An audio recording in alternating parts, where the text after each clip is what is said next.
Professor Black Ops, you see it. Let's get it. Facebook, fake pages, phishing attack, stealing passwords.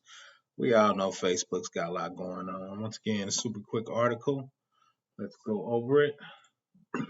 Massive Facebook Messenger phishing operation generates millions. Researchers have uncovered a large scale phishing operation that abused Facebook and Messenger to lure millions of users to phishing pages, tricking them into entering their account credentials and seeing advertisements.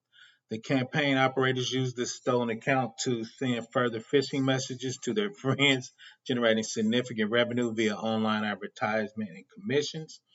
According to PIXM, a New York based AI-focused cybersecurity firm, the campaign peaked in April and May of 2022. It's been active since at least September 2021.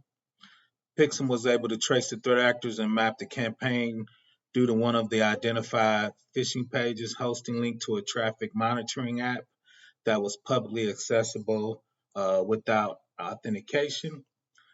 The massive scaling abuse, while it's unknown how the campaign initially started, it states victims arrived at the phishing landing page from a series of redirects originating from Facebook Messenger.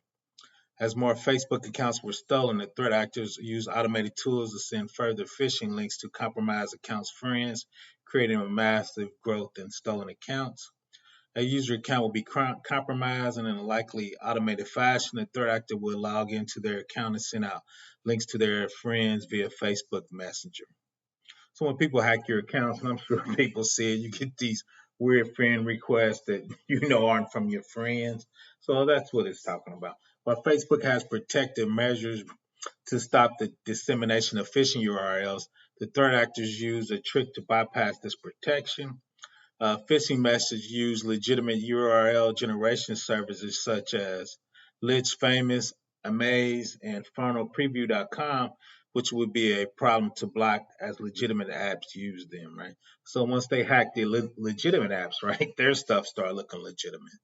So after discovering that they could gain unauthentic access to phishing campaign stash page, the researchers found that in 2021, 2.7 million users had visited one of the phishing portals. This figure went up to 8.5 million in 2022, reflecting the massive growth in the phishing campaign. So that was it in 2021, and that's it in 2022. By diving deeper, the research identified 405 unique usernames used in a campaign, used as a campaign identifiers, each having a separate Facebook phishing page. These phishing pages have page views ranging from only 4,000 views to some in the millions, and one as high as 6 million pages. Right, so when you go there, that's how you get hacked. So if you got 6 million people, that's probably 6 million people that possibly got hacked. The researchers believe that 405 usernames represent only a fraction of the accounts used in the campaign. After the victims enter their credentials into the phishing landing page, a new round of redirects begins, taking them to advertising page, survey forms, or whatever. Right. So if you get money from all the social media sites and you start sending fake hits, fake views, right, you get paid for all those views. So that's how they make money. The threat actors receive referral revenues from these redirects, which was essentially to be millions of US dollars at this scale of this operation. Tracing the threat actors found a common code snippet in all the landing page, which contained a reference to a website that has been seized and part of the investigation against a Colombian man identified as Rafael Nordal. It's unclear who seized the domain and placed the notice on the site. A reverse Whois lookup revealed a link to a legitimate web developer in Colombia and other sites offering Facebook-like bots and hacking services.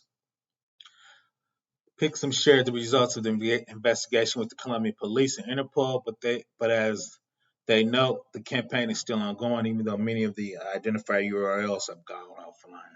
Right. So once again, he's getting paid on views and sites and referrals, and that's one reason people don't realize why they do it. Most social media sites you get paid on views and length of how long they watch the page. So if you control it, 6 million hits a day, right? That's a lot of money. Once again, be safe on Facebook and Messenger. Watch out for those fake URLs. Once again, Professor Black Ops, cybersecurity for the people. Be safe in these cybersecurity streets.